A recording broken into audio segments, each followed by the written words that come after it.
Okay. So today ఈరోజు ఏం discuss చేద్దామంటే సోర్స్ సోర్స్ గురించి. Okay. So this is the first transformation అనమాట ఇది. ఇన్ఫర్మేట్ కదా నిన్న మనం డిస్కస్ చేసాం కదా. సో మ్యాపింగ్ లో ఎప్పుడైనా కానీ స్టార్టింగ్ ట్రాన్స్ఫర్మేషన్ వచ్చేసి సోర్స్ అనమాట. సోర్స్ అనేది ఫస్ట్ ట్రాన్స్ఫర్మేషన్. సో దీనికి బై డిఫాల్ట్ గా సోర్స్ క్వాలిఫైయర్ అనేది వస్తుంది. సోర్స్ క్వాలిఫైయర్ అంటే ఏంటి ఇక్కడ అంటే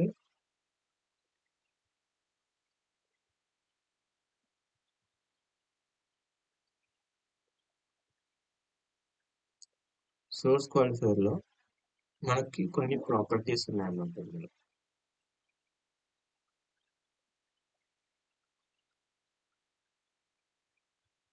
అవేంటి ప్రాపర్టీస్ అంటే మనం సోర్స్ క్వాలిఫైయర్ లో క్వైరీస్ రావచ్చు. ఓకే. ఫస్ట్ ఎస్క్యూఎల్ క్వైరీస్ రాయొచ్చు మనము. తర్వాత జాయిన్స్ చేసుకోవచ్చు,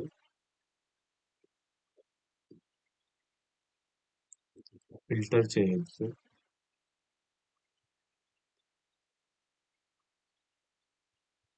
డూప్లికేట్స్ రిమూవ్ చేయొచ్చు.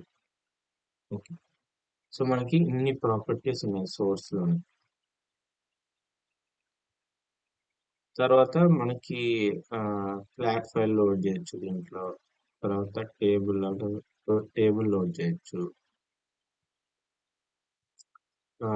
ఫ్లాట్ ఫైల్ లో మనకి డిఫరెంట్ టైప్స్ వస్తాయి. CSV, text file, XML file. Okay. So మనం ఇవన్నీ డిస్కస్ చేసాం already.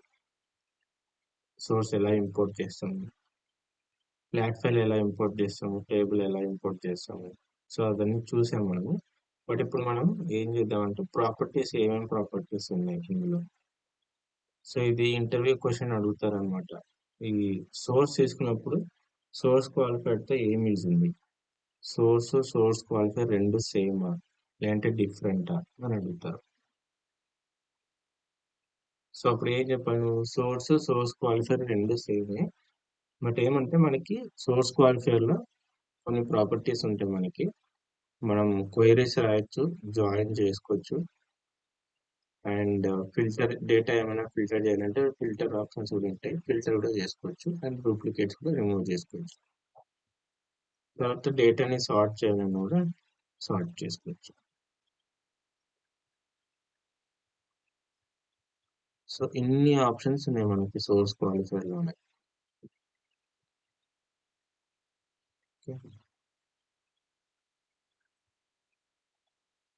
So source qualifier transformation ఏముంది ఇక్కడ, reads data from the source. ఇది active and connected transformation. So నిన్న మనం డిస్కస్ చేసాము యాక్టివ్ అంటే ఏంది, ఇన్యాక్టివ్ అంటే ఏంది అని. యాక్టివ్ అంటే ఏమి,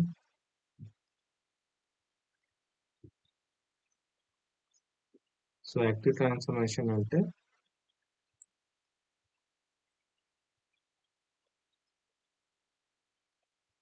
change in number of rose. So దాన్ని యాక్టివ్ ట్రాన్స్ఫర్మేషన్ అని అంటాం. సో ఇది change in number of rose, ఎందుకు రోస్ అనేది చేంజ్ అయితే అది చూద్దాం. So applicable only to relational and flat files. So source లో మనం ఏమేం చేయగలము, ఓన్లీ రిలేషనల్ టేబుల్స్ ఇంపోర్ట్ చేయగలము. తర్వాత ఫ్లాట్ ఫైల్స్, ఫ్లాట్ ఫైల్స్ లో మళ్ళీ మనకి టైప్స్ ఉంటాయి. Okay. Maps database or file specific data types to power center native data types. So మనం ఎప్పుడైతే ఈ సోర్స్ లో టేబుల్ అయినా కానీ ఫైల్ అయినా కానీ ఇంపోర్ట్ చేసిన తర్వాత సోర్స్ ఫైల్ లో ఆటోమేటిక్ గా డేటా టైప్స్ అనేది నేటివ్ డేటా టైప్స్ గా చేంజ్ అవుతాయి.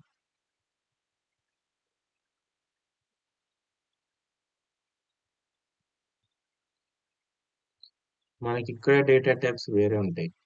లైక్ ఇక్కడంతా SQL లో మనం డేటా టైప్స్ ఎలా డిఫైన్ చేస్తామో అలా ఉంటాయి ఇక్కడ. బట్ సోర్స్ క్వాలిఫైర్ వచ్చేసి ఇది ఇన్ఫర్మేటిక్ రిలేటెడ్ అన్నమాట. సో అందుకే ఈ నార్మల్ డేటా టైప్స్ అన్ని నేటివ్ డేటా టైప్స్ గా కన్వర్ట్ అయిపోతాయి. సో ఇన్ఫర్మేటివ్ వచ్చేసి ఇది వర్క్ అయ్యేది ఓన్లీ నేటివ్ డేటా టైప్స్ పైన. లైక్ అవి ఎట్లా అంటే నంబర్ ఉంది కదా, ఇప్పుడు మనం SQL లో ఏదైనా నంబర్ ని డిఫైన్ చేస్తామంటే దానికి లెట్స్ ఫోన్ నెంబర్ ఉంది. ఫోన్ అనేది నెంబర్ కాబట్టి మనం SQL లో ఫోన్ నెంబర్ అని ఇస్తాం డేటా టైప్ నెంబర్ ఆఫ్ 10 అనేసి. సో అది SQL లో ఎలా కన్వర్ట్ అవుతుందంటే డెసిమల్ లాగా కన్వర్ట్ అవుతుంది. సో నెంబర్ అనేది ఇన్ఫర్మేటికల్ డెసిమల్ అయిపోతుంది. సో అది నేటివ్ డేటా టైప్స్ అన్నమాట. తర్వాత ఇంటీజర్, అది కూడా ఇంటీజర్ లాగా ఉంటుంది. వ్యార్కర్ వచ్చేసి స్ట్రింగ్ అవుతుంది. సో అవి మనం డిస్కస్ చేద్దాం, మనం ఎప్పుడు డిజైన్ చేస్తుంటాం కదా మ్యాపింగ్స్. సో అప్పుడు each and every data type ఎలా ఇన్ఫర్మేటికల్ మనకి ఎలా కనిపిస్తుంది అనేది. Okay, so determines how the source database binds data when the integration service reads it. So ఈ నేటెడ్ డేటా టైప్స్ గా కన్వర్ట్ అయినప్పుడే ఇంటిగ్రేషన్ సర్వర్ అనేది ఆ డేటాని రీడ్ చేస్తుంది. If mismatch between the source definition and source qualifier data type, then mapping is invalid. So ఇక్కడ ఏమైనా మిస్ మ్యాచ్ అయితే, సో ఇప్పుడు నెంబర్ ఉంది, నెంబర్ బదులు ఇక్కడ ఏదైనా డేటా టైప్ వేరే వచ్చింది అనుకో, సో అప్పుడు మ్యాపింగ్ అవ్వలేదన్నమాట. ఎందుకంటే డేటా టైప్స్ డిఫరెంట్గా ఉంటాయి. ఎలా అంటే ఇప్పుడు మనకి SQL లో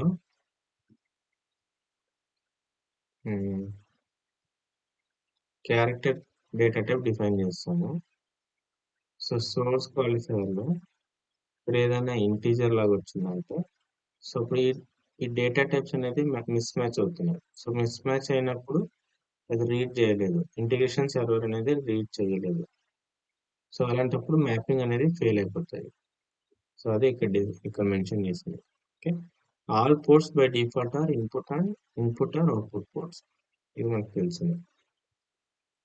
తర్వాత సోర్స్ క్వాలిఫైర్ ట్రాన్స్ఫర్మేషన్ ఎందుకు యూజ్ చేస్తామంటే ప్రాపర్టీస్, మనం మెయిన్ గా ప్రాపర్టీస్ అనేది చూస్తాం ఇప్పుడు. So used as joiner for homogeneous tables using a where clause. So joiner లాగా మనం జాయినర్ క్వైరీస్ రాయొచ్చు. SQL క్వైరీ ఉంది కదా, అందులో మనం జాయినింగ్ క్వైరీస్ రాయొచ్చు, లేకపోతే సెలెక్ట్ క్వైరీస్ రాయొచ్చు. తర్వాత filter using a where class. So where class ద్వారా మనం జాయిన్ చేయొచ్చు, ఫిల్టర్స్ కూడా క్వైరీస్ రాయొచ్చు. తర్వాత సార్ట్ చేయొచ్చు మనం.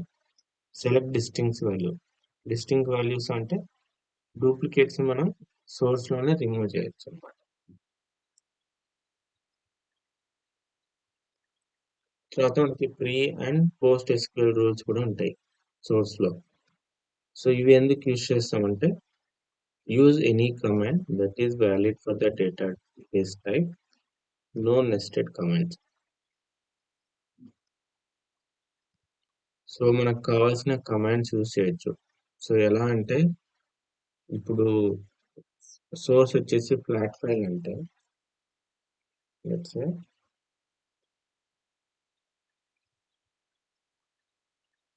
సో ఫ్లాట్ ఫైల్ ఉంది సోర్స్. సో ఇది ఎక్కడి నుంచి వస్తుంది, మనకి లినక్స్ సిస్టమ్ నుంచి వస్తుంది. సో ఇది అప్ స్ట్రీమ్. సో వీళ్ళకి ఒక డెడికేటెడ్ సర్వర్ యూఆర్ఎల్ ఉంటుంది, సర్వర్ యూఆర్ఎల్ ఉంటుంది కదా. సో మనం సోర్స్ ఇంపోర్ట్ చేసి ఇక్కడ సోర్స్ లో సోర్స్ క్వాలిఫైర్ లో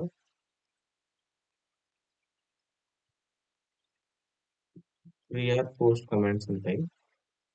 ప్రీ అంటే బిఫోర్,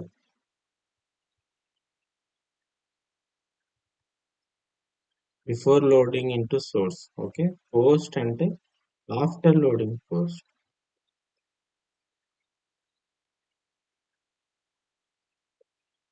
సో బిఫోర్ లోడ్ చేసే ముందు మనం ఏదైనా కమాండ్స్ రాయొచ్చు. తర్వాత లోడ్ అయిపోయిన తర్వాత ఏమైనా కమాండ్స్ రాయాలనుకుంటే ఈ పోస్ట్ సెషన్ కమాండ్ లో యూజ్ చేస్తాం. ప్రీ అంటే ఏంటి, బిఫోర్ లోడింగ్ ఇంటూ సోర్స్ మనం ఏదైనా మోడిఫికేషన్స్ కానీ ఏదైనా ఆపరేషన్స్ కానీ ఏదైనా కమాండ్స్ రాయాలనుకుంటే ఈ ప్రీ సెషన్ కమాండ్ లో రాస్తాం. పోస్ట్ అంటే సోర్స్ ఇంపోర్ట్ చేసుకున్న తర్వాత ఏదైనా కమాండ్స్ రాయాలనుకుంటే పోస్ట్ సెషన్ కమాండ్ లో రాస్తాం. సో అది pre and post session commands. You can use mapping parameters and variables in SQL executed against the source. ఇక్కడ మనం డిస్కస్ చేసుకున్నలాగా SQL క్వైరీస్ రాయొచ్చు అన్నాం కదా. సో ఇది డైరెక్ట్ గా SQL క్వైరీ రాయొచ్చు, లేదంటే SQL క్వైరీ రాసిన ఫైల్ ఉంటుంది. సో ఫైల్ ని మనం పారామీటర్ అది కూడా పాస్ చేయొచ్చు. సో ఇక్కడ కూడా మనకి పారామీటర్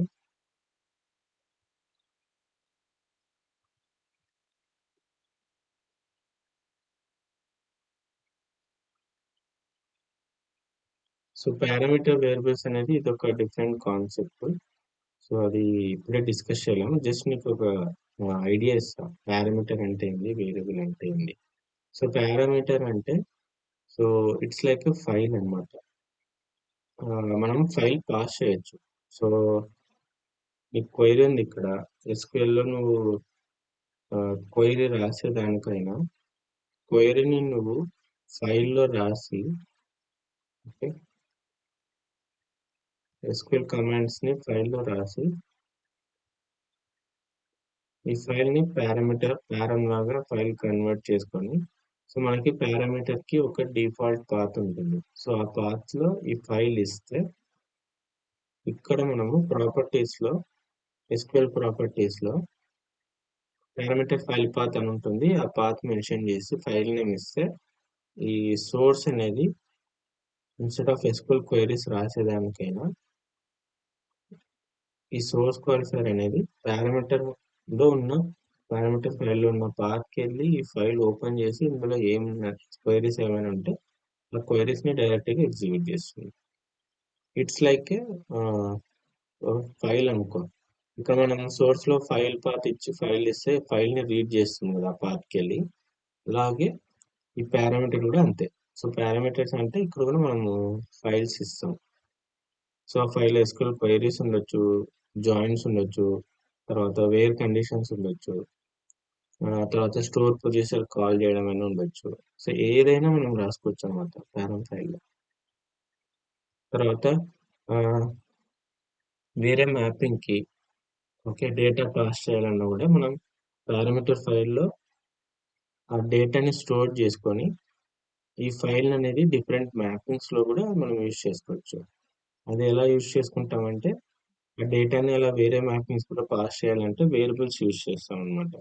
ఓకే, సో ఈ కాన్సెప్ట్ అంతా మళ్ళీ మనం సపరేట్ క్లాస్ లో డిస్కస్ చేసుకున్నాం. సో ఇలా పారామీటర్ కూడా మనం యూజ్ చేయొచ్చు సోర్స్ క్వాలిఫైర్ లో. Use a semicolon to separate multiple statements. So multiple statements మనం రాయాలనుకుంటే సో కోలన్ ద్వారా మనము డిఫరెంట్ మల్టిపుల్ స్టేట్మెంట్స్ ని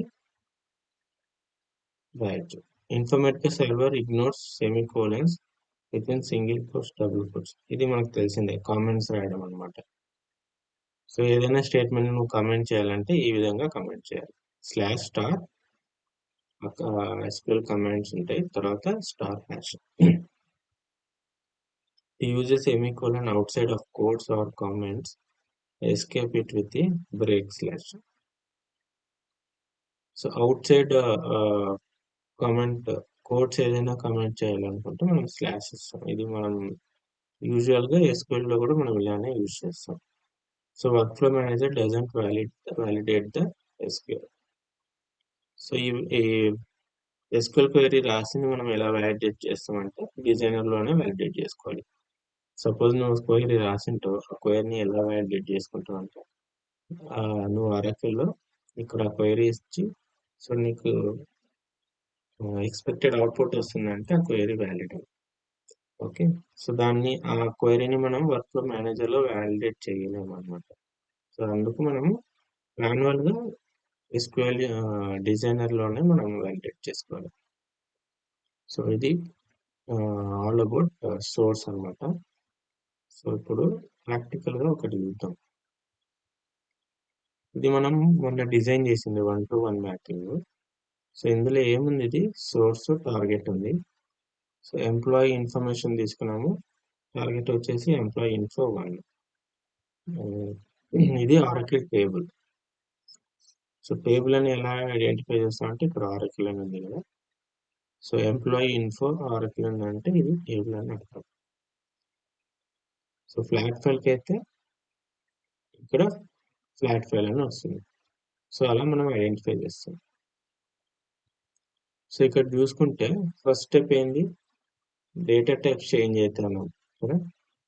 సో డేటా టైప్స్ ఎలా చేంజ్ అవుతున్నాయి, ఇక్కడ చూసుకుంటే ఐడి అనేది ఇది ప్రైమరీ కీ. సో ఇక్కడ నీకు కీ కనిపిస్తుంది కదా, ప్రైమరీ కీస్ ఫారిన్ కీస్ ఉంటే మనకి ఇక్కడే కనిపిస్తాయి. సో ఇది primary key, so not a key. So ఇవన్నీ నార్మల్ కాలమ్స్ అంటే ఇవి నాట్ నల్ అలాంటివి ఏం డిఫైన్ చేయలేదు. డిఫైన్ చేసి ఉంటే మనకు తెలిసిపోతుంది ఇక్కడ. సో ఐడి అనేది ఇక్కడ నంబర్ అని ఉంది.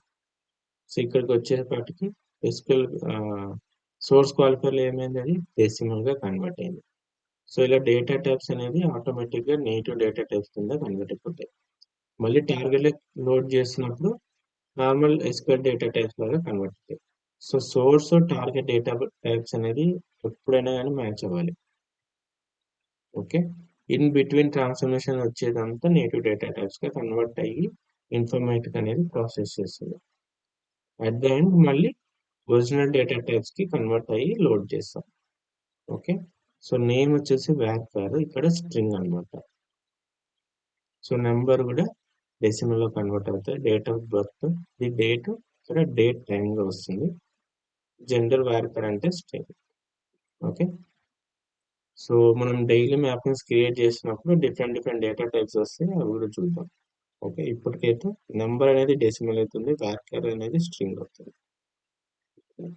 ఇన్ఫర్మేటికల్ అది అలా రీడ్ చేస్తుంది అనమాట, నెంబర్ ని డెసిమల్ లాగా రీడ్ చేస్తుంది, varchar ని స్ట్రింగ్ లాగా రీడ్ చేస్తుంది.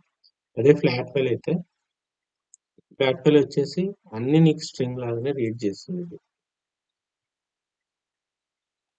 ఓకే, సో టార్గెట్ లోకి వచ్చేసి మళ్ళీ ఒరిజినల్ గా ఏ డేటా టైప్స్ ఉన్నాయో సేమ్ అదే డేటా టైప్స్ లాగా కన్వర్ట్ అయిపోతాయి. సో ఇప్పుడు సోర్స్ క్వాలిఫైర్ ఓపెన్ చేద్దాం. డబుల్ క్లిక్ చేసి ఓపెన్ చేస్తే పోర్ట్స్, సో మనం డిస్కస్ చేసిన లాగా బై డిఫాల్ట్ గా ఇవన్నీ ఇన్పుట్ అవుట్పుట్ పోర్ట్స్. ఓకే, ఇక్కడ చూసుకుంటే ఇవి అవుట్పుట్ పోర్ట్స్ అంటాం. ఇలా ఆరో సింబల్ ఎనేబుల్ అయిందంటే ఇవన్నీ అవుట్పుట్ అని. సో దీనికి ఇన్పుట్ లేదు, ఎందుకంటే ఇది ఫస్ట్ ట్రాన్స్ఫర్మేషన్, దీనికి ఇన్పుట్స్ అనేది ఏమి లేదు, ఓన్లీ అవుట్పుట్ పోర్ట్స్ ఉంటాయి. సోర్స్ ఫైల్కి వచ్చేస్తే దీనికి ఇన్పుట్ పోర్ట్స్ ఎనేబుల్ అయినాయి, అవుట్పుట్ పోర్ట్స్ కూడా ఎనేబుల్ అయినాయి. ఓకే, సో ఇది ఫస్ట్ పాయింట్ మనం డిస్కస్ చేసుకుంది పోర్ట్స్ లో. నెక్స్ట్ ప్రాపర్టీస్కి వెళ్తే ఇక్కడ ఇవన్నీ డిఫరెంట్ ప్రాపర్టీస్ ఉన్నాయి. SQL query, user defined join, source filter, number of sorted ports, select distinct, pre-SQL, post-SQL, output is deterministic, output is repeatable. So source qualifier లో దీన్ని open చేస్తే మనకు ఒక పేజ్ ఓపెన్ అవుతుంది. అంటే ఇక్కడ మనం SQL క్వైరీస్ రాసుకోవచ్చు. సో ఇక్కడ ఆల్రెడీ మనం సోర్స్ కనెక్షన్ ఆల్రెడీ డిఫైన్ చేసుకున్నాం కాబట్టి ఇక్కడ డేటాబేస్ సోర్స్ కనెక్షన్ ఆల్రెడీ ఉంటుంది మనకి, Oracle source. Okay, so user name ఇచ్చి పాస్వర్డ్ ఇచ్చి మనం కనెక్ట్ చేసుకొని వ్యాలిడేట్ చేసుకోవచ్చు. ఇక్కడే వ్యాలిడేట్ చేసుకోవచ్చు. అంటే ఇది ఎక్కడ వ్యాలిడేట్ అవుతుందంటే ఈ ఆర్కిల్ సోర్స్ డేటాబేస్కి వెళ్ళి అక్కడ క్వైరీని ఎగ్జిక్యూట్ చేసి వ్యాలిడ్ కాదని మనకి ఇక్కడ చూపిస్తుంది. ఓకే, ఇప్పుడు ఏం చేద్దామంటే సెలెక్ట్ క్వైరీ రాస్తాం దీంట్లో. మన యూజువల్గా ఆర్కిల్ మనం సెలెక్ట్ క్వైరీ ఎలా రాస్తామో అలా రాద్దాం. సో దానికి జనరేట్ SQL అని ఇస్తే అది ఆటోమేటిక్గా క్వైరీ అనేది అదే జనరేట్ చేస్తుంది. జనరేట్ SQL అని ఇస్తే ఇలా. సో ఇన్ఫర్మేటికల్లో ఎప్పుడైనా కానీ అది ఎలా క్వైరీ రాస్తుందంటే ఈ విధంగా.